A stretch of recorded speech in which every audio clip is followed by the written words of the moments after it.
ఎందుకయ్యా ఇవి డిస్కస్ చేసుకుంటారు? నంబర్ 1, దేవుడు జరిగించిన ఆశ్చర్య కార్యాలు డిస్కస్ చేస్తారట. రెండవది, ఇశ్రాయేలీల చరిత్రలో మరలా చెప్తున్నాను, ఇశ్రాయేలీల చరిత్రలో మహామేధావులని పిలువబడిన వారు, మేధస్సు కలిగినటువంటి వాళ్ళు ఉన్నారు చూసారా? ఐన్స్టీన్ అంత మేధావి ఎలా అయ్యాడు, ఎలా కనిపెట్టాడు? ఉన్నతమైనటువంటి వాటిని గూర్చి, ఆ శాస్త్రవేత్తలను గూర్చి భార్య గర్భవతి అయినప్పుడు మాట్లాడతారట. మూడోది చెప్పమంటారా? భార్యాభర్తలు కలిసినప్పుడు, అంటే దగ్గర ఉన్నప్పుడల్లా పదే దేవుని ధర్మశాస్త్రాన్ని గూర్చి మాట్లాడతారట. గర్భవతి అయిన భార్య పరుంటే, ఆ గర్భవతి అయిన భార్య పొట్ట మీద భర్త చేతులు పెట్టి యెహోవా ధర్మశాస్త్రం 10 ఆజ్ఞలు ఉంది కదా, ఆ 10 ఆజ్ఞలు చదువుతాడట. చదివేది భార్య వినాలనే? కాదు, గర్భంలో ఉన్న శిశువు వినాలని. శాస్త్రవేత్తలను గురించి ఎందుకు భార్యకి చెప్తాడు? భార్యకి తెలియదైనా? భార్యకు తెలుసు. భార్య భర్తకి ఎందుకు చెప్తుంది? భర్తకు తెలియదనా? భర్తకు తెలుసు. ఆ భార్యాభర్తల సంభాషణ గర్భంలో ఉన్న శిశువు వినాలని. దేవుని గురించి భార్యకి తెలియదనా? తెలుసు. దేవుని గురించి భర్తకు తెలియదనా? తెలుసు. మరెందుకు భర్త భార్యతో దేవుని గురించి డిస్కస్ చేస్తారు? భర్త వినాలని కాదు, భార్య వినాలని కాదు, గర్భంలో ఉన్న శిశువు దేవుని మాట వినాలని. ఎప్పటి నుండి సార్? గర్భంలో ఉన్నప్పటి నుంచే ఆ మాటలు వినాలని. మీరు అనొచ్చు, మీరు ఊరుకోండి అన్న. మరి గర్భంలో ఉన్న పిల్లలు బయట తల్లిదండ్రులు మాట్లాడుకునే మాటలు వింటారా అమ్మా? ఒక తమ్ముడు అన్నాడు, వినరు అన్న, మూతి ముందుకు చాపి, పిచ్చి మహారాజా వింటారు. బైబిల్లో చూస్తాం కదా, ఎలిజబెత్ అమ్మ గర్భవతి అయినప్పుడు మరియమ్మ తల్లి వచ్చి వందనాలు చెప్పిందట. ఆ శుభవచనం వినటంతో ఎలిజబెత్ గర్భంలో ఉన్న బాప్తిస్మం ఇచ్చి యోహాను గంతులేస్తున్నాడట గర్భంలో. అంటే తల్లి గర్భంలో ఉన్నప్పుడే పిల్లలు తల్లిదండ్రులు మాట్లాడుకునే మాటలు వినరా? అందుకని దావీదు అంటాడు, నా తల్లి గర్భములో ఉన్నప్పుడే నీవు నాకు నమ్మిక పుట్టించేవయ్యా. ఎద్దుగా చెప్దాం ఆమేన్. దైవజనమా, ఆ పిల్లలను పెంచే ఆ పరంపరలో భార్య గర్భవతి అయింది మొదలుకొని ఆ భార్యాభర్తలు బహు జాగ్రత్త తీసుకోవటాన్ని బట్టే ఇశ్రాయేలీలంటే ప్రపంచ చరిత్రను తిరగరాసే చరిత్రకారులుగా నేడు మార్చబడ్డారు.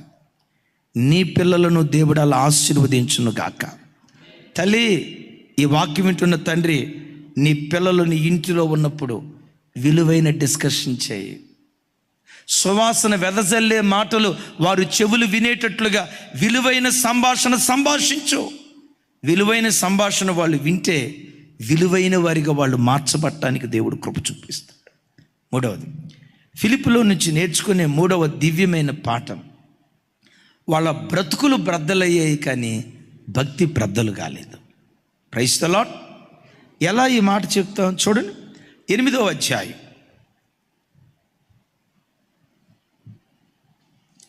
అందరూ మీ బైబిల్ తెరవండి. మొదటి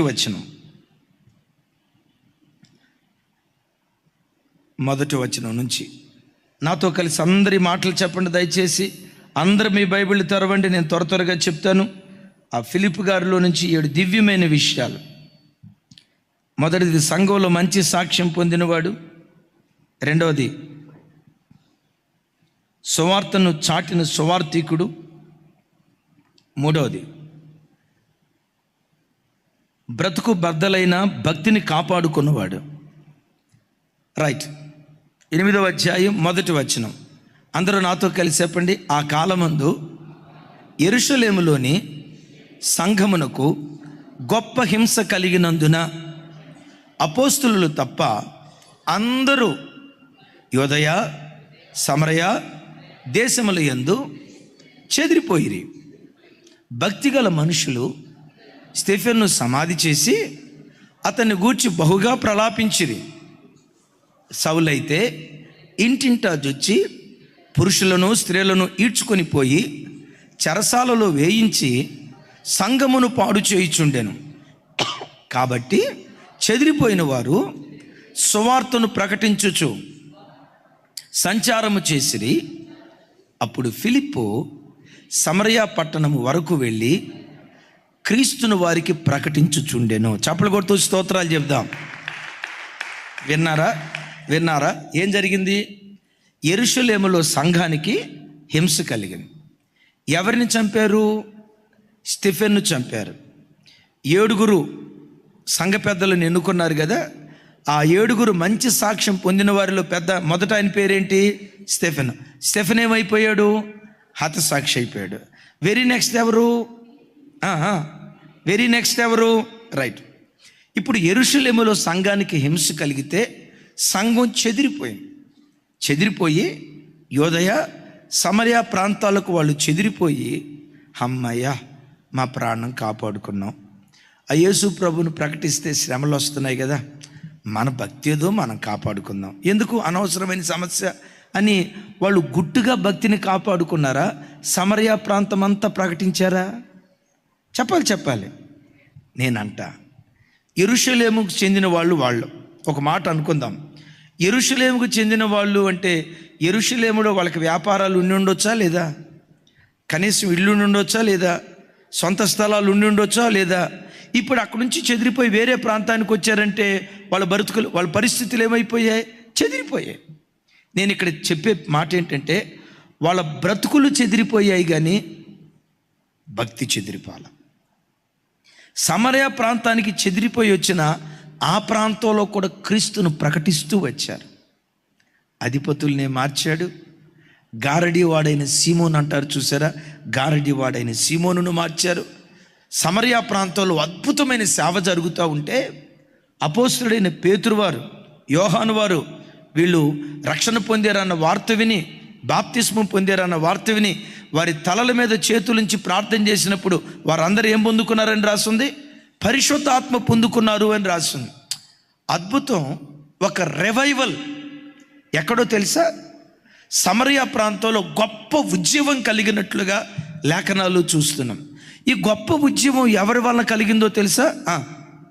సువార్తికుడైన ఫిలిప్పు వలన కలిగింది. నేను ఒక మాట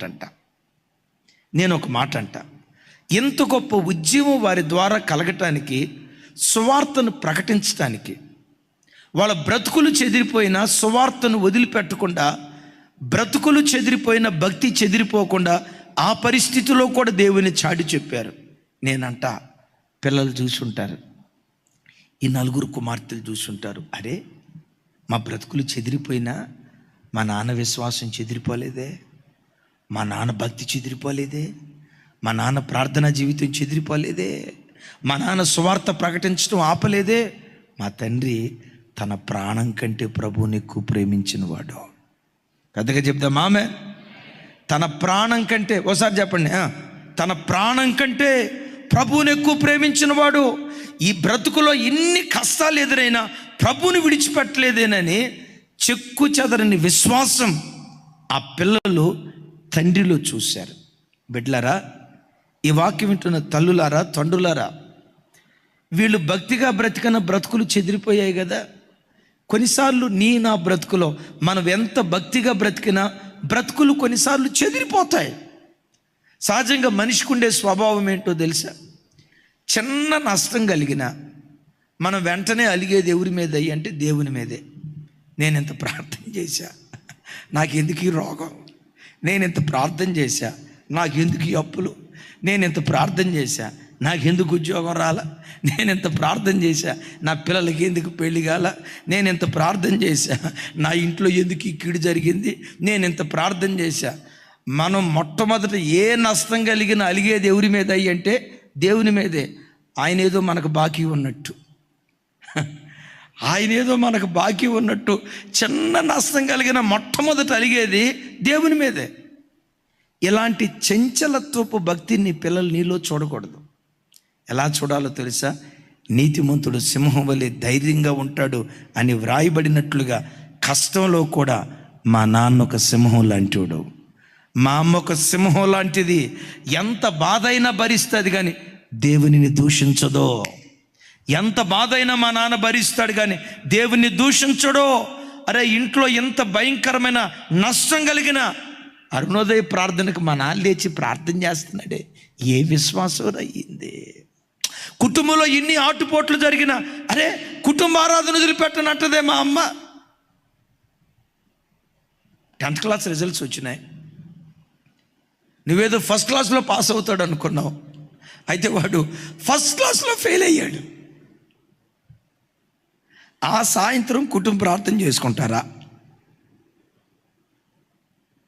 అమ్మా నా వైపు చూసి చెప్పాలి, ఫస్ట్ క్లాస్లో ఫెయిల్ అయ్యాడు వాడు. ఫస్ట్ క్లాస్లో ఫెయిల్ అయితే ఆ రోజు కుటుంబ ప్రార్థన చేసుకుంటారా? ఏమో చేసుకోరా? అదే మరి దరిద్రం. వాడు ఫస్ట్ క్లాస్లో ఫెయిల్ అయినా కుటుంబ ప్రార్థన చేసుకుంటే ఏమిరా వీళ్ళ భక్తి. మా అమ్మ విశ్వాసం ఏంటి, మా నాన్న విశ్వాసం ఏంటి, దేవుని ఎంత పిచ్చిగా ప్రేమిస్తారా? ఆ కారు చీకట్లో నువ్వు ప్రార్థన చేస్తావే, ఆ నిషీది రాత్రిలో దేవుని స్తుతిస్తావే, మరణాంధకారపు లోయలలో గుండా సంచరిస్తూ వెళుతున్న ఆ క్లిష్ట పరిస్థితుల్లో కూడా దేవుని స్తుతిస్తావే, ఆ స్తుతి నీ పిల్లల పసి హృదయాలలో ఒక దివ్యమైన ముద్ర వేయటానికి దేవుడు కృప చూపిస్తాడు. గట్టిగా చెప్తాం ఆమేన్, హల్లెలూయా. అలాంటి ముద్ర వేశాడు. బ్రతుకులు చెదిరిపోయాయి కానీ ఏం చెదిరిపోలేదు, భక్తి చెదిరిపోలేదు. రైట్. 4వది దివ్యమైన మాట. ఆత్మచేత నడిపించబడిన ఆత్మీయుడు. ఆత్మచేత నడిపించబడిన ఆత్మీయుడు ఫిలిప్పు. చూడండి 8వ అధ్యాయం, భలే చక్కటి మాట. ఆయన ద్వారా దేవుడు ఏమేం చేశారు, సమరయాలు ఏం జరిగింది, వాటి వివరాలు చెప్పాలంటే ఇది 2-3 సబ్జెక్టులు అవుతుంది.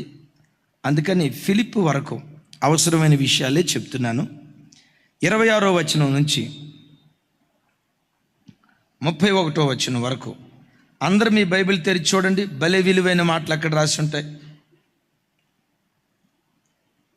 భలే విలువైన మాటలు అక్కడ రాసి ఉంటాయి. సారీ, అందరూ మీ బైబిల్ తెరిచి చూడాలి. దయచేసి అందరూ మీ బైబిల్ తెరిచి చూడాలి.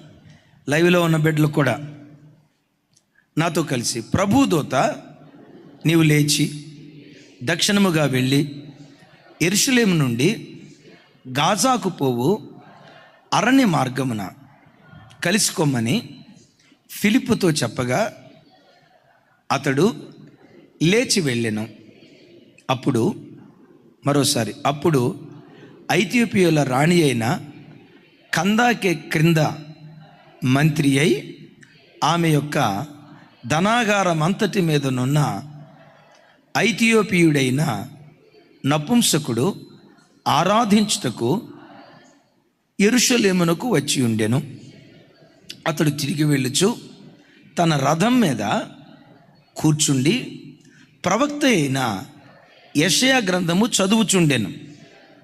అప్పుడు ఆత్మ ఫిలిప్పుతో నీవు ఆ రథము దగ్గరకు పోయి దానిని కలుసుకునమని చెప్పాను.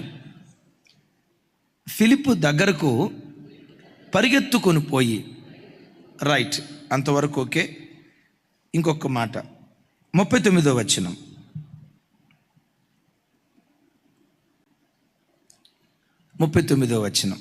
నాతో కలిసి. వారు నీళ్లలో నుండి వెడలి వచ్చినప్పుడు ప్రభు ఆత్మ ఫిలిప్పును కొనిపోయెను. అందరం దేవునికి స్తోత్రాలు చెప్దాం, చేతులెత్తి. యేసయ్యకు మహిమ కలుగును గాక. రైట్. ఇప్పుడు ఫిలిప్ ఎక్కడున్నారు? సమరయ ప్రాంతంలో ఉన్నారు. కందాకే కింద మంత్రి ఐథియోపియుడు నపుంసకుడు యెరూషలేముకి వచ్చాడు, ఆరాధించుకున్నాడు. మరలా ఇప్పుడు ఎక్కడికి వెళ్తున్నాడు? ఇథియోపియాకి వెళ్తున్నాడు. ఎక్కడున్నాడు? గాజాకు వెళ్ళే మార్గంలో ఉన్నాడు. సరిగ్గా సమరయాలో ఉన్న ఫిలిప్పు దగ్గరికి దేవుని ఆత్మ వచ్చి, ఇదిగో ఫిలిప్పో, నువ్వు ఇక్కడి నుంచి బయలుదేరి గాజాకు వెళ్ళే మార్గానికి వెళ్ళు. ఎందుకు వెళ్ళమంటున్నాడు? అక్కడ ఎవరున్నారు? ఏమీ చెప్పలా. దేవుని దూత అతనితో మాట్లాడితే బయలుదేరి గాజా మార్గానికి వెళ్ళాడు. సరిగ్గా అప్పుడే ఈ నపుంసకుడు రథం మీద వెళ్తూ యెషయా గ్రంథం చదువుతున్నాడు. అదే యేసుక్రీస్తు వారి శిలువ బలియాగాన్ని గూర్చి రాసి ఉంటుంది కదా, వధకు సిద్ధమైన గొర్రెవలె ఆయన మౌనంగా ఉన్నాడు, బొచ్చు కత్తిరించువాని ఎదుట గొర్రెపిల్ల మౌనంగా ఉన్నట్లు ఆయన మౌనంగా ఉన్నాడు. ఇది ఎవరిని గూర్చి రాయబడిన మాట అర్థం కాక యెషయా ప్రవక్త తనను గూర్చి రాశాడేమో అని అనుకుంటున్నట్లుగా ఆయన చదువుతున్నాడు. మరలా దేవుని ఆత్మ చెప్తుంది, అదిగో ఆ రథంలో ఉన్న వ్యక్తి దగ్గరికి వెళ్ళు, ఇక్కడ రాసి ఉంటుంది. పరిగెత్తుకుంటూ వెళ్ళాడు. మొత్తానికి అతనికి చెప్పాడు, అయ్యా నువ్వు చదువుతుంది ఏమని అర్థమైందా? చెప్పేవాడు లేకపోతే నాకేం అర్థమైద్దయ్యా? అప్పుడు చెప్పాడు, ఇదిగో ఈ ప్రవచనం ఎవరి గూర్చి రాయబడిందంటే యేసుక్రీస్తు వారి గూర్చి రాయబడింది. వధకు సిద్ధమైన గొర్రెపిల్ల యేసుక్రీస్తు ప్రభువారే. ఆయన ప్రశస్తమైన రక్తం ద్వారా పాప క్షమాపణ కలుగుతుంది. మారు మనసును గూర్చి బాప్తిస్మాన్ని గూర్చి చెప్పాడు. చెప్పిన తోడని ఆయన ఏమన్నాడు తెలుసా? అయ్యా అయితే నేను బాప్తిస్మం తీసుకుంటా, అదుగదుగో నీళ్ళు ఉన్నాయి, బాప్తిస్మం తీసుకోవడానికి ఏమైనా ఆటంకమా? నాకు ఇచ్చేయండి అంటే అక్కడికక్కడే బాప్తిస్మం ఇచ్చి ఆ బాప్తిస్మం ఇచ్చిన స్థలములో నుంచి ఒడ్డుకు అలా వచ్చాడు. వెంటనే రాసిందో ఏమని రాసిందో తెలుసా? అక్కడ నుండి ఆత్మ అతనిని కొనిపోయెను. ఈ దైవజనుడు ఎవరంటే ఆత్మచేత నడిపించబడిన వాడు. మరోసారి చెప్తున్నాను, ఆత్మచేత నడిపించబడిన ఆత్మీయుడు. ఒకసారి చెప్పండి, ఇంకోసారి నేనంట. ఆత్మచేత నడిపించబడిన ఆత్మీయుడు వాళ్ళ తండ్రి అయితే ఆ తండ్రి వద్ద నుండి కుమార్తెలు ఏమి నేర్చుకొని ఉంటారు? చెప్పాలి. తండ్రి ఆత్మచేత నడిపించబడిన వాడు, తండ్రి ఒక ఆత్మీయుడు. ఆత్మచేత నడిపించబడిన ఆత్మీయుడైన తండ్రి దగ్గర పిల్లలు ఏవి నేర్చుకొని ఉంటారు? ఏవి నేర్చుకునేది ఏముంది? ఇంగ్లీష్ టీచర్ గారి దగ్గర ఏమి నేర్చుకుంటారు? ఇంగ్లీష్ నేర్చుకుంటారు. మ్యాథ్స్ టీచర్ గారి దగ్గర ఏమి నేర్చుకుంటారు? సైన్స్ టీచర్ గారి దగ్గర ఏమి నేర్చుకుంటారు? ఇంగ్లీష్ టీచర్ గారి దగ్గర ఏమి నేర్చుకుంటారు? సోషల్ స్టడీస్ టీచర్ గారి దగ్గర ఏమి నేర్చుకుంటారు? సోషల్ స్టడీస్ నేర్చుకుంటారు. ఆత్మీయ టీచర్ గారి దగ్గర ఏమి నేర్చుకుంటారు? ఆత్మీయ పాఠాలు నేర్చుకున్నారు. ఆ తండ్రి ఒక గొప్ప ఆత్మీయుడు కనుక ఆ తండ్రి దగ్గర ఆత్మీయ పాఠాలు పిల్లలు నేర్చుకోవటానికి దేవుడు కృప చూపించాడు. ఆ తండ్రి దేని చేత నడిపించబడేవాడు? శరీరం చేత నడిపించబడేవాడు కాదు, మనుష్యుల చేత నడిపించబడేవాడు కాదు, బంధువుల చేత నడిపించబడేవాడు కాదు, సొంత చిత్తం చేత నడిపించబడేవాడు కాదు, సొంత ఆలోచన చేత నడిపించబడేవాడు కాదు, ఊరు పెద్దలు కుల పెద్దలు చెప్పిన మాటల చొప్పున నడిపించబడేవాడు కాదు. ఈయన ఎవరై అంటే ఆత్మచేత నడిపించబడిన ఆత్మీయుడు. పెద్దగా చెప్దాం. బిడ్డలారా చూడండి, జీవితంలో నువ్వు ఏ నిర్ణయం తీసుకోవాలన్నా, ఏ మాట మాట్లాడాలన్నా దేవుని ఆత్మ అనుమతి తీసుకొని, దేవా ఈ స్థలం కొనాలనుకుంటున్నాను, కొనమంటారా? పలానా సంబంధం నా కుమార్తెకు వివాహం చేయాలనుకుంటున్నాను, చేయమంటారా? నా బిడ్డను పలానా స్కూల్లో కాలేజీలో జాయిన్ చేయించాలనుకున్నా, జాయిన్ చేయించమంటారా? జీవితంలో ఇదిగో ఈ స్టెప్ వేయాలనుకున్నాను, వేయమంటారా? అని ప్రతి విషయంలో దేవుని ఆత్మ ఆలోచన అడుగు. మీరు అనొచ్చు, అనయ్య అట్లా అడిగితే దేవుడు మాట్లాడతాడా? నీ దేవుడు ఎవరో తెలుసా? మాటలాడకుండా ఉండటానికి మాయా స్వరూపి కాదు, తన ప్రజలతో ముఖాముఖిగా మాట్లాడతాడు. పరిశుద్ధాత్మ దేవుడు మాట్లాడతాడా? ఎస్. ఆయన ఆత్మను నువ్వు పొందుకుంటే మెల్లనైన స్వరం ద్వారా నీతో దేవుడు మాట్లాడటం ప్రారంభిస్తాడు. అందుకనే భక్తుడైన దావీదు గారు ఇలా అంటాడు, దయగలిగిన నీ ఆత్మ చేత నన్ను సమభూమిలో నడిపించు అంటాడు. ఏ భూమిలో? ఆత్మ నిన్ను నడిపిస్తే ఏ భూమిలో నడిపిస్తుందో తెలుసా? సమభూమిలో నిన్ను నడిపిస్తుంది. జీవితంలో ఫెయిల్యూర్స్ అనేవి నీకుండవు, అపజయం అనేది నీకుండదు, పరాజయం అనేది నీకుండదు, ఓటమి అనేది నీకుండదు. ఒకవేళ ఓటమి ఎదురవుతున్నట్లుగా ఉన్న ఆ ఓటమిని కూడా గెలుపుగా దేవుడు మారుస్తాడు, ఆ అపజయాన్ని కూడా జయంగా దేవుడు మారుస్తాడు. నేను అంటా, దేవుడు చూపించిన డైరెక్షన్లో నువ్వు నడిస్తే, ఈ ఖరీదైన మాట గుండెల్లో రాసుకోండి. ఏంటో తెలుసా? దేవుడు చూపిన మార్గంలో నువ్వు నడుస్తూ ఉంటే ఆయన చిత్తం నెరవేర్చడానికి సామర్థ్యాన్ని, వనరులను, అనుకూలతను దేవుడే దయచేయటం ప్రారంభిస్తాడు. విన్నారు ఈ మాట? దేవుడు ఒక దర్శనం నీకు ఇచ్చాడు. దేవా నీ చిత్త ప్రకారమే నేను అడుగులేస్తా, నా స్వయం చావాలయ్యా, నా సొంత ఆలోచన చావాలయ్యా, నీ చిత్తాన్ని నేను జరిగిస్తానని ఆయన చిత్తం జరిగించడానికి నువ్వు అడుగులేస్తే దాన్ని నెరవేర్చడానికి సామర్థ్యం, ఆత్మబలం, సమస్తము దేవుడే సమకూరుస్తూ ప్రారంభిస్తాడు. పెద్దగా చెప్దాం ఆమేన్. ఎందుకన్నా ఇక్కడ ఈ మాట వాడారు అని అంటారా? ఎందుకు వాడానో చెప్తాను. నా వైపు చూసి సమాధానం చెప్పండి. లైవ్లో చూస్తున్న బిడ్డలు కూడా. ఫిలిప్ ఎక్కడున్నాడు? చెప్పే కదా, ఇట్లా కాదమ్మా, ఎక్కడున్నాడు? సమరయాలో ఉన్నాడు. ఎక్కడున్నాడు చెప్పండి. ఇప్పుడు కందాకే కింద మంత్రి నపుంసకుడు ఎక్కడున్నాడు? గాజాకు పోయే మార్గంలో ఉన్నాడు. ఈయన కాలినడకన వెళ్తున్నాడా, రథం మీద వెళ్తున్నాడా? ఇప్పుడు ఫిలిప్ గారు ఎక్కడున్నాడు? నా వైపు చూడండి. ఇప్పుడు ఫిలిప్పు గాజా మార్గంలో ఉన్న నపుంసకుడిని కలవాలంటే మార్గం ఏంటో తెలుసా? సమరయా నుంచి యెరూషలేముకి రావాలి, యెరూషలేము నుండి గాజాకు వెళ్ళే మార్గానికి రావాలి. మీకు చెప్తాను, రాసుకోండి. సమరయా నుండి యెరూషలేముకి 65 నుంచి 70 కిలోమీటర్ల దూరం.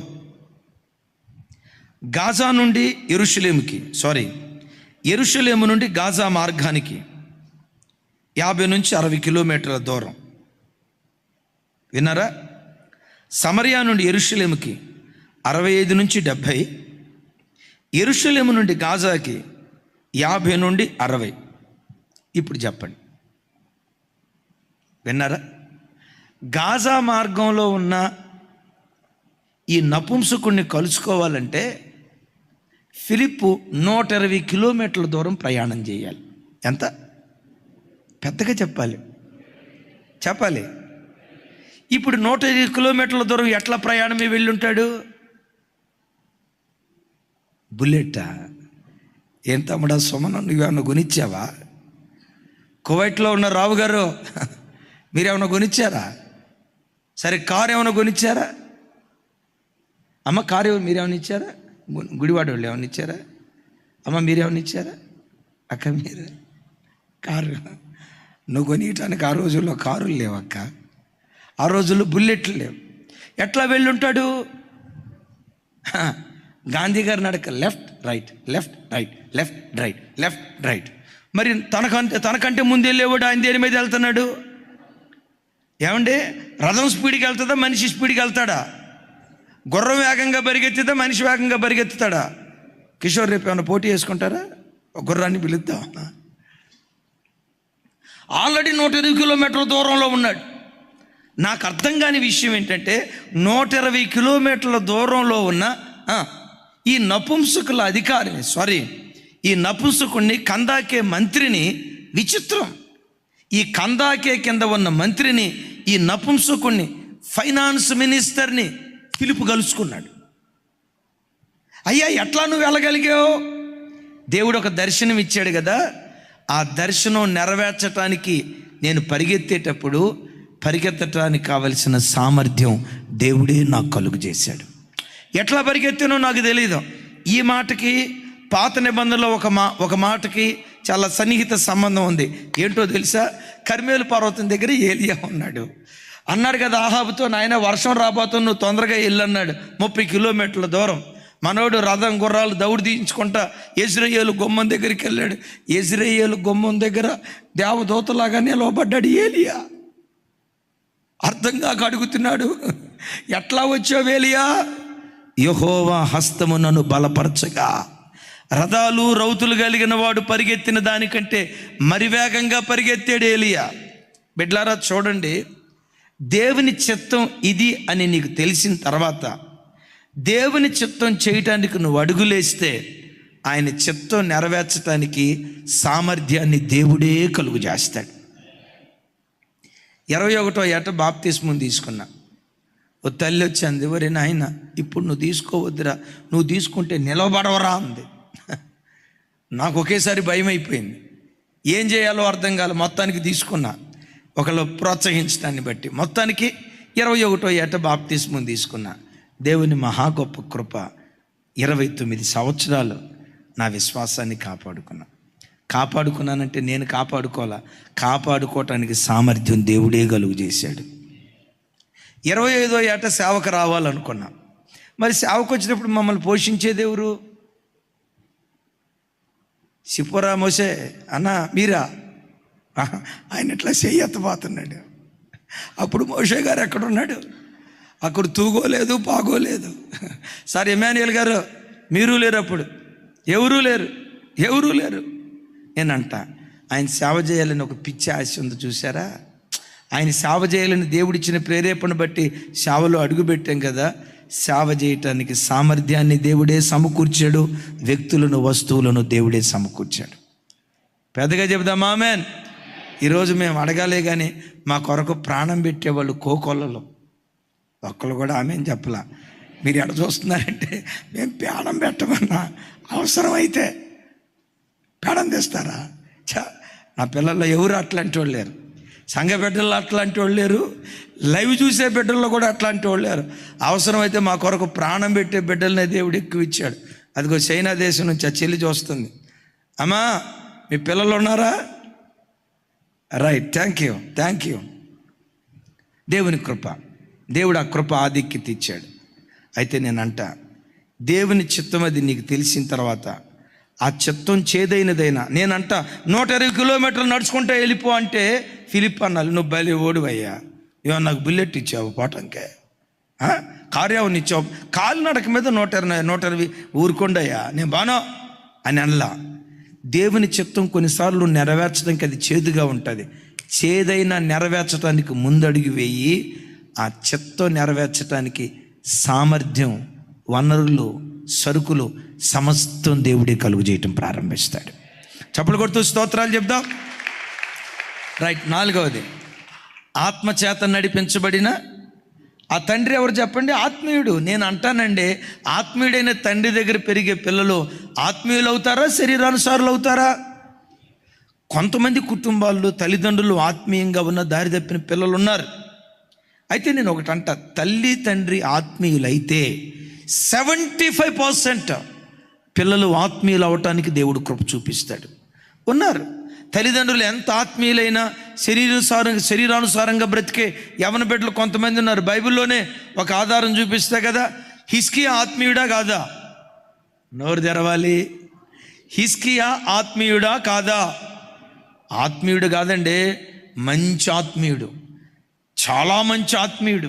నన్ను అడిగితే చాలా చాలా చాలా చాలా చాలా చాలా మేము నందిగా వెళ్ళేదాకా చెప్తా. చాలా చాలా చాలా చాలా చాలా ఆత్మీయుడు. అంత గొప్ప ఆత్మీయుడి కడుపున భ్రష్ట కుమారుడు మనష్షే. తెలుసా? భ్రష్ట కుమారుడు మనష్షే.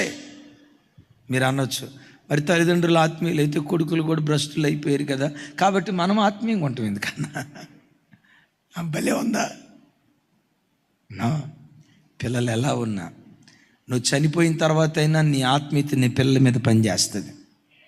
ఇప్పుడు మనష్షే తర్వాత ప్రభు తట్టు తిరిగాడా లేదా? ప్రభు తట్టు తిరగటమే కాదు, బైబిల్ చరిత్రలో ఏ రాజు పరిపాలన చేయలేని సంవత్సరాలు పరిపాలన చేశాడు. ఎన్ని సంవత్సరాలు పరిపాలన చేశాడు మనష్షే? అది మనోడు ఎట్లా అంటున్నాడు. అవును, 55 సంవత్సరాలు బైబిల్ చరిత్రలో all time Guinness book record. Indira Gandhi ఎంతకాలం పరిపాలన చేసిందండి? ఇప్పుడేం లెక్క యుద్ధులే. రాజీవ్ గాంధీ ఎంతకాలం పరిపాలన చేశాడు? మన్మోహన్ సింగ్ గారు ఎంతకాలం పరిపాలన చేశారు? 10 సంవత్సరాలు. అటల్ బిహారీ వాజ్పేయి గారు ఎన్ని సంవత్సరాలు చేశాడు?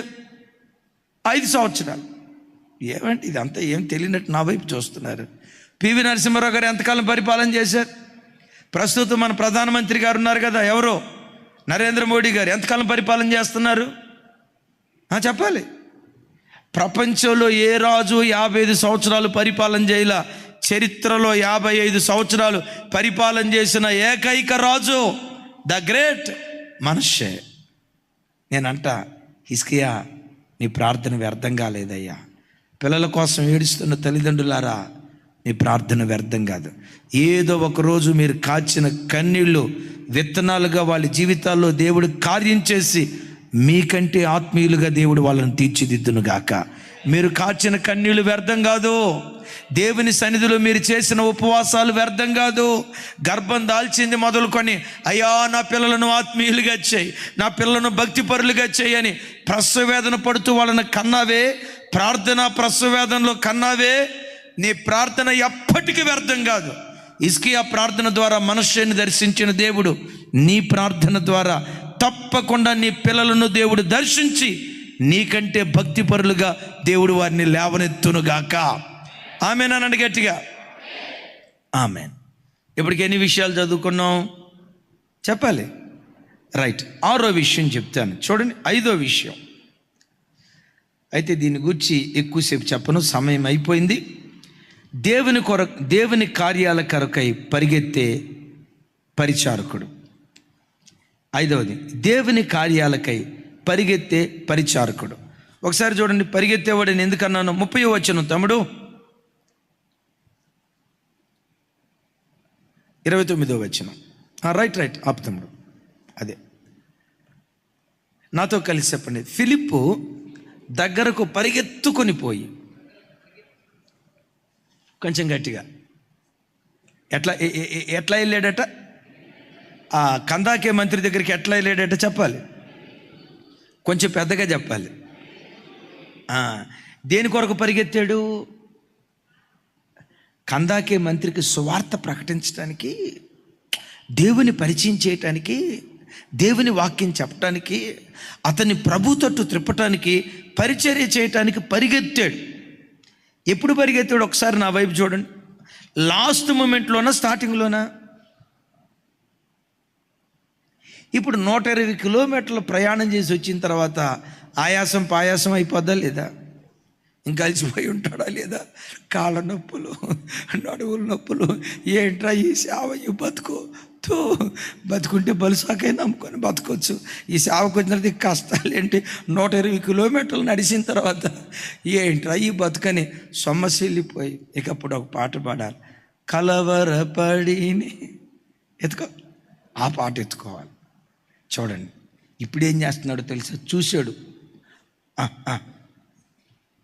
పరిగెత్తాడు. బిడ్డలారా వినండి, దేవుని కార్యాలకి ఎప్పుడు మనం పరిగెత్తాలి. దేవుని మందిరంలో ఊడ్చే పనైనా పరిగెత్తటమే, కడిగే పనైనా పరిగెత్తటమే, ఒక సెల్ ఫోన్లో టెలిఫోన్ ఆపరేటింగ్ చేసే పని, మందిర పని పరిగెత్తటమే, బాత్రూములు కడిగే పనైనా పరిగెత్తటమే, ఎడిటింగ్ చేసే పనైనా పరిగెత్తటమే, సౌండ్ సిస్టమ్ చేసే పనైనా పరిగెత్తటమే. తెలుగులో ఒక సామెత ఉంది, క్రైస్తవులు ఎప్పుడు, క్రైస్తవులు కాదు లోకంలో ఒక సామెత ఉంది, ఏంటో తెలుసా? కొట్లాటకి ఏదో చెప్తారు కదా, విందు భోజనానికి ముందు ఉండాలంట, కొట్లాటకు దూరంగా ఉండాలంట. క్రైస్తవుడు విందు భోజనానికి కొట్లాటకి వీటికి ఎంత దూరంగా ఉన్నా పర్వాలేదు, కానీ పరిచర్య అంటే పరిగెత్తుకుంటూ వెళ్ళాలి. ఫిలిప్పు పరిచర్య కొరకై పరిగెత్తే పరిచారకుడు అని 5వ మాట విన్నా కదా. ఇప్పుడు ఒకసారి దేవుని పని కొరకు పరిగెత్తాడు కాబట్టి నా వైపు చూసి తకమని చెప్పండి. కందాకే కింద మంత్రి పరిగెత్తుకుంటా బాప్తిస్మం తీసుకున్నాడా? వారం రోజుల తర్వాత బాప్తిస్మం తీసుకున్నాడా? పరిగెత్తుకుంటా బాప్తిస్మం తీసుకున్నాడా? నెల రోజుల తర్వాత బాప్తిస్మం తీసుకున్నాడా? బాప్తిస్మం తీసుకోవటానికి ఫిలిప్పును తొందర పెట్టాడా? వాయిదా వేపించాడా? వాక్యం చెప్పింది ఇప్పుడే కాదు సార్, యేసుప్రభు గురించి ఇప్పుడే కదా సార్ చెప్పిందే. బాప్తిస్మం తీసుకోవాలంటే కనిపెట్టాలా, ప్రార్థన చేయాలా. బాప్తిస్మం తీసుకోవటం నీ శక్తమా? ఏదో అనండి, మీ శక్తమా కాదా? కనిపెట్టి దేవుడు రాత్రిపూట నిద్రపోయేటప్పుడు గొర్రె పిల్లలాగా వచ్చి నా నోరంతా నాగుతూ ఉంటే అప్పుడు బాప్తిస్మం తీసుకుంటానికి దేవుడు మాట్లాడుతున్నాడని అప్పుడు నిర్ణయం తీసుకుందాంలే అని బాప్తిస్మాన్ని వాయిదా వేశాడా? పరిగెత్తుకుంటా బాప్తిస్మం తీసుకున్నాడా? నేను మిమ్మల్ని అడుగుతా, ఇతడు పరిగెత్తుకుంటా బాప్తిస్మం తీసుకోవటానికి కారణం ఏంటంటే అతనికి సువార్త ప్రకటించిన సేవకుడు, పరిగెత్తుకుంటూ సేవ చేసినవాడు. నీకు తెలుసా, దైవ సేవకుల మీద ఉన్న ఆత్మ ప్రజల మీద పనిచేస్తుంది. సేవకుడు దేవుని పని కొరకు పరిగెత్తుకుంటా సేవ చేసేవాడు అనుకో, విశ్వాసులు కూడా చర్చికి పరిగెత్తుకుంటా వస్తారు, పరిచర్యకు పరిగెత్తుకుంటా వస్తారు. దేవుని పని అంటే చాలా పిచ్చిగా ప్రాణం పెడతారు.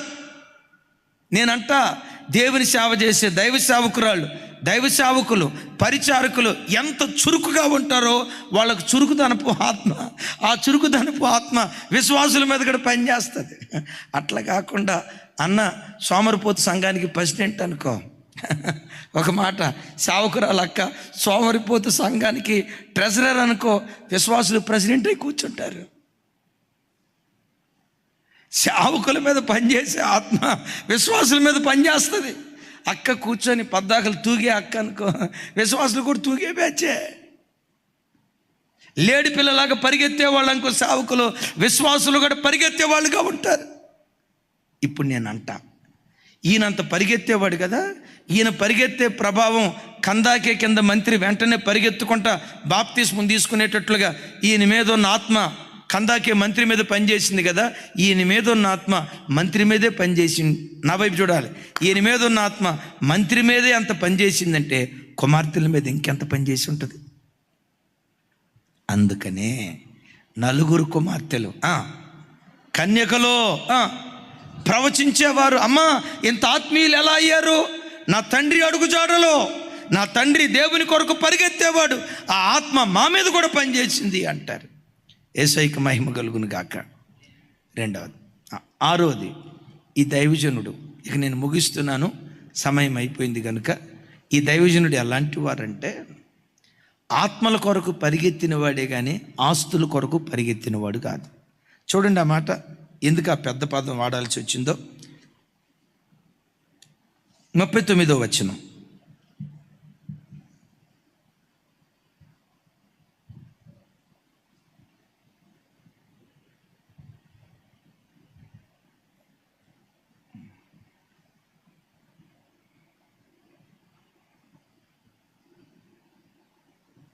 అందరూ చూడండి. వారు నీళ్లలో నుండి వెడలి వచ్చినప్పుడు ప్రభు ఆత్మ ఫిలిప్పును కొనిపోయాను. నపుంసకుడు సంతోషించుచు తన త్రోవను వెళ్ళాను. అతడు ఫిలిప్పును మరెన్నడూ, పెద్దగా చెప్పాలి, లైవ్ చూస్తున్న బిడ్డలు కూడా, మరెన్నడూను చూడలేదు.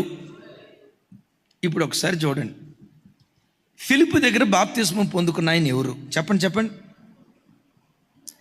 ఆర్థిక మంత్రి.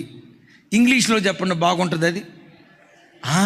అది ఫినాన్స్ మినిస్టర్ అంటే ఐథియోపియా రాజ్యపు ధనాగారం అంతా ఎవరి చేతిలో ఉంటుంది అంటే, ఇప్పుడు ఫిలిప్పుకు దొరకటం పెద్ద చేప దొరికిందా, చిన్న చేప దొరికిందా?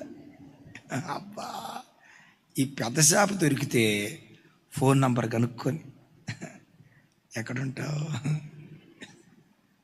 మీ ఊరేంటి, నేను అప్పుడప్పుడు మీ ఇంటికి విజిటింగ్కి వస్తానే, మీ అడ్రస్, మీ ఇంటికి వచ్చి ప్రార్థన చేస్తా. ఎందుకు? పెద్ద చేప చిన్న చేప? ఇక నేను అవి చెప్పలేను. కొంతమందికి పెద్ద చేపలు పడితే జలగలాగా పీక్కు తినే మహానుభావులు మా పాస్టర్మా, ఇక నేను అంతటితో ఆపేస్తా. జలగలాగా పీక్కు తినే ఆర్థిక శాఖ మంత్రి అన్నా, ఈయను వసంతన్న, నేను ఫైనాన్స్ మినిస్టర్గా దేవుడు చేయను గాక. చూడండి, ఆర్థిక శాఖ మంత్రి రవే, ఇటు చూడు, రైట్, ప్రకాశం పంతులు గారు ఇటు చూడు సార్, నా వైపు చూడాలి. ఫినాన్స్ మినిస్టర్ అంటే తమ్ముడా, డబ్బంతా ఎవరి చేతిలో ఉంటుంది? ఇప్పుడు వాళ్ళ ఫోన్ నంబర్ కనుక్కొని, సరే ఆ రోజుల్లో ఫోన్ నంబర్లు లేవు, సరే కనీసం అడ్రస్ అన్న కనుక్కొని అప్పుడప్పుడు విజిటింగ్కి వెళ్ళాలా లేదా? విజిటింగ్కి వెళ్ళినప్పుడు స్వామి కార్యం స్వకార్యం రెండు జరుగుతాయి. కిషోర్, అర్థమైందా? స్వామి కార్యం స్వకార్యం రెండు జరుగుతాయి. ఎందుకు? Finance minister. అసలు బైబిల్లో రాయబడిన అద్భుతమైన మాట ఏంటో తెలుసా? ఆ దినాన అతన్ని చూశాడు ఫిలిప్పు, మరెన్నడూ చూడలేదు. ఈ దైవజనుడు ఎవరో తెలుసా? ఆత్మల రక్షణ ప్రేమించాడే కానీ ఆస్తుల కొరకు వెంపర్లాడినటువంటి వాడు కాదు. ఆస్తుల కొరకు వెంపర్లాడాడు గెహజీ, సేవ తరిగిపోయింది. ఆదిమ సంఘం అంత రెట్టింపుతో సేవ చేయటానికి కారణం ఏంటో తెలుసా? ఆ రోజుల్లో డబ్బును గూర్చిన ప్రస్తావన ఎక్కడా ఉండేది కాదు. ఈరోజు ఎక్కడ చూసినా డబ్బు డబ్బు డబ్బు డబ్బు డబ్బు డబ్బు. మా టీవీ ప్రోగ్రామ్ స్పాన్సర్ చేయండి. ఎన్ని చేసావు రాజేష్ ఇప్పటికి? రైట్ అని, ఎక్కడున్నావు తల్లి? భూమి మీద ఉన్నావా, పరలోకానికి వెళ్ళావా? ఎన్ని చేసావు తల్లి నువ్వు? మా టీవీ ప్రోగ్రామ్ స్పాన్సర్ చేయండి. అదిగో అక్కడ స్థలం కొంటున్నాం, మీరు కూడా ఒక బిట్టు కొనుక్కోండి, ఏదో 1 స్క్వేర్ ఫీట్ కొంటే ఇంత ఎంత ఎంత అని చెప్పి డబ్బు డబ్బు డబ్బు చుట్టూతో తిరుగుతుంది. నేను అంటాను, దైవజనుడు ఆత్మల సంపాదనే ధ్యేయంగా బ్రతకాలి కానీ ఆస్తుల సంపాదన ధ్యేయంగా బ్రతకూడదు. ఆదిమ సంఘాన్ని గురించి బైబిల్లో రాసి ఉంటుంది, స్థిరాచర ఆస్తులు అమ్మి అపోస్తుల పాదముల యొద్ద పెట్టారట. ఎక్కడ పెట్టారు? అపోస్తుల పాదముల యొద్ద పెట్టారు. నేను అంటాను, నా వైపు చూడాలి అంటే డబ్బులు ఎక్కడ పెట్టారు? డబ్బు స్థానం ఎక్కడ? ఆ రోజుల్లో దైవ సేవకుల జీవితంలో డబ్బు స్థానం పాదాల దగ్గర ఉండేది, తల మీద అభిషేకం ఉండేది. తల మీద అభిషేకం ఉండేది కాబట్టి అద్భుతాలు చేసేవాళ్ళు. వల విసిరితే వేల మంది ప్రభు తట్టు తిరుగుతూ ఉండేవాళ్ళు. అద్భుతమైన సేవ జరిగేది. ఈ రోజుల్లో జరిగింది ఏంటో తెలుసా? స్థానాలు మారిపోయాయి. డబ్బేమో తల మీదకి వచ్చింది, అభిషేకమేమో కాళ్ళ దగ్గరకు వచ్చేసింది. ఎక్కడ చూసినా డబ్బు డబ్బు డబ్బు డబ్బు. కొంతమంది గుండె ఒకప్పుడు లబ్ డబ్బు అనేదంట, ఇప్పుడు గుండె డబ్బు డబ్బు డబ్బు డబ్బు డబ్బు డబ్బు డబ్బు డబ్బు డబ్బు డబ్బు డబ్బు చుట్టూ తన ప్రపంచం తిరుగుతుంది. ఈ దైవజనుడు ఎంత నిస్వార్థమైన దైవజనుడు అంటే, ఒక ఫినాన్స్ మినిస్టర్ తన దగ్గర రక్షణ పొందితే ఇక అడ్రస్ కనుక్కొని అక్కడికి వెళ్లకుండా ప్రభు ఆత్మకు ఆయన అప్పగించాడు. తద్వారా ఏం జరిగిందో తెలుసా? అతను అక్కడికి వెళ్ళి ఐథియోపియాలో తాను ఒక సువార్థికుడిగా మారి ఈ వ్యక్తి ద్వారా ఆఫ్రికా ఖండంలో మొట్టమొదటి సంఘ స్థాపన జరిగిందట. గట్టిగా చెప్దాం ఆమెన్. మొట్టమొదటి సంఘాన్ని ఆఫ్రికా ఖండంలో స్థాపించిన మొట్టమొదటి వ్యక్తి ఎవరై అంటే కందాకే కింద మంత్రి ఈ నపుంసకుడు. యేసయ్యకు మహిమ కలుగును గాక. ఆఖరి మాట చెప్తాను ఫిలిప్పును గూర్చి. ఇప్పటికి 6 విషయాలు విన్నాం. ఏంటి? మొదటి విషయం, సంఘములో మంచి సాక్ష్యం పొందినవాడు. రెండవది, సువార్తను వెదజల్లిన సువార్థికుడు. మూడవది, బ్రతుకు బ్రద్దలైన భక్తి బ్రద్దలు కాలేదు. నాలుగవది, ఆత్మచేత నడిపించబడిన ఆత్మీయుడు. ఐదవది, దేవుని పని కొరకై పరిగెత్తిన మంచి పరిచారకుడు. ఆరవది, ఆత్మల సంపాదన తప్ప ఆస్తుల సంపాదన ఎరుగని నిస్వార్థపరుడు. ఆఖరి మాట, కుటుంబాన్ని కట్టుకున్న మంచి యజమాని. ఆమెన్ చెప్దాం, పెద్దగా చెప్దాం. ఆయనకి ఎంతమంది కుమార్తెలు? చెప్పే కదా సార్, విని సార్, లైవ్ చూస్తున్నా సార్, నా వైపు చూడు. ఎంతమంది కుమార్తెలు? 4 కుమార్తెలు. 4 కుమార్తెలు కన్యకలు, ప్రవచించువారు. ఒక్క బిడ్డ దారి తప్పల. నేనంట, తన ఇంటికి మంచి యజమానుడా కాదా? స్వరమెత్తాలి. తన ఇంటికి మంచి యజమానుడా కాదా? ఈ వాక్యం వింటున్న బిడ్డలారా, నా వైపు చూడండి. మిమ్మల్ని ఒక మాట అడుగుతా. అఫ్కోర్స్ నువ్వు మంచి ఉద్యోగస్తుడు అయి ఉండొచ్చు, మంచి వ్యాపారస్తుడు అయి ఉండొచ్చు, మంచి విద్యావేత్త అయి ఉండొచ్చు, ఉద్యోగ స్థలంలో మంచి స్థాయిలో నువ్వు బ్రతుకుతూ ఉండి ఉండొచ్చు. ఓ మాట, నీ కుటుంబాన్ని కట్టుకునే విషయంలో ఓ మంచి నాయకుడిగా, మంచి యజమానుడిగా నీ ఇంటికి నీవు ఉన్నావా? నీ పిల్లలు ఎక్కడా దారి తప్పిపోకుండా పిల్లలకు మంచి ఆత్మీయతను పంచిన ఒక మంచి తండ్రిగా దేవుని సన్నిధిలో నువ్వు బ్రతకగలుగుతున్నావా? బ్రతికితే నీ అంత ధన్యుడు భూమి మీద ఇంకెవరూ లేరు. బైబిల్ చరిత్ర అంతటిలో పాత నిబంధనలో కుటుంబాన్ని కట్టుకున్న మంచి భక్తి పరులు 2 ఉన్నారు. భక్తి కలిగిన వాళ్ళు చాలామంది ఉన్నారు, కుటుంబంగా కట్టబడిన వాళ్ళు 2 ఉన్నారు. ఇంకోసారి అగైన్, భక్తిపరులు చాలామంది ఉన్నారు, వ్యక్తిగా భక్తిపరులు చాలామంది ఉన్నారు. కుటుంబంగా కట్టబడిన కుటుంబాలు చెప్పుకోదగ్గవి 2. నంబర్ 1 యెహోషువ కుటుంబం. అంటాడు కదా, ఇదిగో నేనును నా ఇంటి వారును యెహోవాను సేవించెదము అంటారు. వెరీ నెక్స్ట్, అంత పవర్ఫుల్ స్టేట్మెంట్ ఇచ్చిన వ్యక్తి ఎవరై అంటే యెషయా ప్రవక్త. ఏమంటాడు తెలుసా?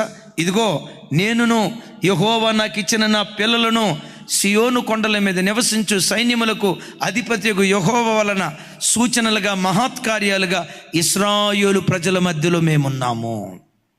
లైవ్లో వాక్యం వింటున్న బిడ్డలారా, ఈ మాట నువ్వు అనగలవా? నేనొక్కడనే కాదు, నా ఇంటి వారు కూడా, నేనొక్కడనే కాదు, నా పిల్లలు కూడా ప్రజల మధ్యలో ఒక సూచనలుగా మహత్కార్యాలుగా ప్రజల మధ్యలో మేమున్నాం. దేవుడు మా కుటుంబాన్ని అలా నిలవబెట్టాడు. మా పిల్లల్ని అలా నిలవబెట్టాడని ఈ వాక్యం వింటున్న నీవు ఈ మాట అనగలవా? ఒకవేళ అనలేకపోతే యేసు నామం పేరిట ఈ రోజు నుండి అనేటట్లుగానైనా నీ కుటుంబాన్ని దేవుడు స్థిరపరచును గాక. క్రొత్త నిబంధనలో అలా చెప్పుకోగలిగే కుటుంబాలు 3 ఉన్నాయి. Number 1 Zacharia, Elizabeth. వాళ్ళకు ఒకే ఒక్క కొడుకు, బాప్తిస్మమిచ్చి యోహాను, ఫైర్ బ్రౌన్, ఆణిముత్యం. రెండవది క్రొత్త నిబంధనలో కుటుంబంగా కట్టబడిన రెండో కుటుంబం ఏది చెప్పండి? ఎవరా మాట అంది? నీకు వందనాలు తల్లి, దేవుడిని దీవించుగాక. రెండో కుటుంబం ఏదయ్య అంటే కొర్నేలి. మూడో కుటుంబం ఇప్పుడు చెప్పుకున్నాం కదా, మూడో కుటుంబం ఫిలిప్ కుటుంబం. నా చేతులెత్తి దీవిస్తున్నాను, నీ కుటుంబాలను ఈ 5 కుటుంబాల వలె దేవుడు తీర్చిదిద్దును గాక. నీ కుటుంబాన్ని దేవుడు అలా ఆశీర్వదించును గాక.